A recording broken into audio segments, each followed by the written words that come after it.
Hi, I'm Carol Jurgensen Sheets, aka Carol the Coach, and wow, what a Monday I've had. I started at 8 a.m. I went straight through to 7. Normally I do a group, but we're taking a 2-week break. And here I am with you at 8:30 before my 9 o'clock radio show. How do I manage stress?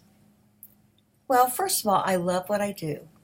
Second of all, I love me. I know you may think that sounds cocky, but you have to love yourself to be able to actualize your potential. So I'm going to ask you, scale of 1 to 10, 10 meaning, wow, I love myself, and 1 being, not so much. What number would you give you?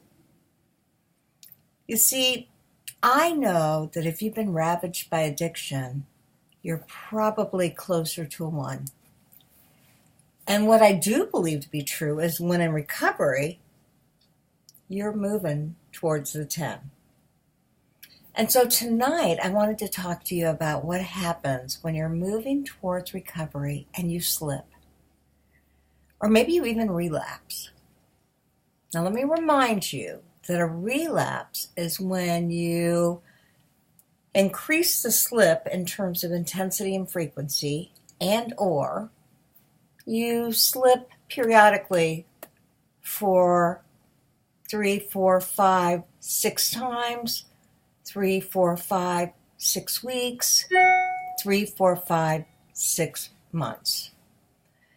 And that can be tough because what I know to be true is that anybody who's been in recovery and really wants to get healthy does not want to slip or relapse. There are people that look up to them. If they have a spouse or a partner, they're hoping and praying that this is the last time. And so there's a lot of pressure on you to do it right.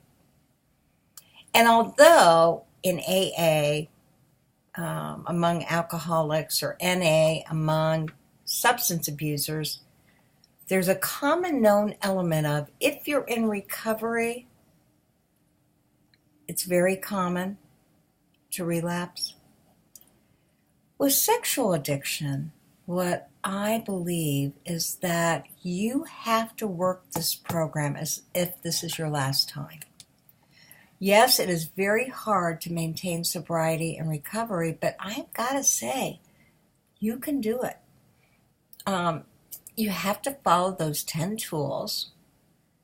And more importantly, you have to live as if your life depends on it. So here's what I know. When you have slipped or relapsed, the first thing you say to yourself is, I'm going to get back on track. And just like an addict says, I'm going to stop tomorrow, or this is my last time, what ends up transpiring is it is not your end or last time. It is not a period of time when you're going to stop because more than likely you haven't utilized the tools. So I've had some really incredibly well-recovered clients who were doing really well and had elevated themselves in my own mind, in their spouse's mind, in the recovery movement's mind. They looked like they had it all together. They were saying the right things. They looked like they were doing the right things. And they actually had moved on from doing so much recovery into creating those healthy circle behaviors. You know, maybe they go back to school. Maybe they really have lost 30 or 40 pounds. Perhaps they've started to play piano or guitar. And you go, wow, they're sinking into normalcy. And then usually, because you've asked the right questions, or the spouse has said, I'm going to put this on a polygraph test, you find out they haven't been doing so well. As a matter of fact, they slipped days, weeks, or months ago. And they've been afraid to say so because they didn't want to lose um, the status of the group, the status of the recovery program, the status of their wife, or the status of their therapist. Well, I never want an addict to worry about telling me that they're struggling or that they've slipped or relapsed. That's what I'm here for. And there is no judgment. I will meet you with neutrality because I know it's very common. And a lot of times it's important for addicts to know they take 50 steps forward and a couple steps back. I know you may have heard a few steps forward and a few steps back, but I'm telling you, the addicts that I work with work a recovery program so well, they really move forward. And I think that is I know that is because they're working all of the recovery tools. So, if you're somebody who's looking at this video tonight or today or this morning because you've slipped or you've relapsed and you're desperate and you're thinking, what in the hell do I do to get back on track? The first step is rigorous honesty. You got to talk to me or a counselor that represents me. You got to talk to your sponsor. I know that can be tough, especially if you've been doing really well and been getting accolades from the fellowship. And I do believe you got to talk to your wife. Now, in the big book, it says as long as you tell your sponsor, somebody in the fellowship, that may be as good as it gets. So I ask you, what is your contract with your partner, if you have one? We've always said recovery is easier to do if you got a sponsor because it's more accountability.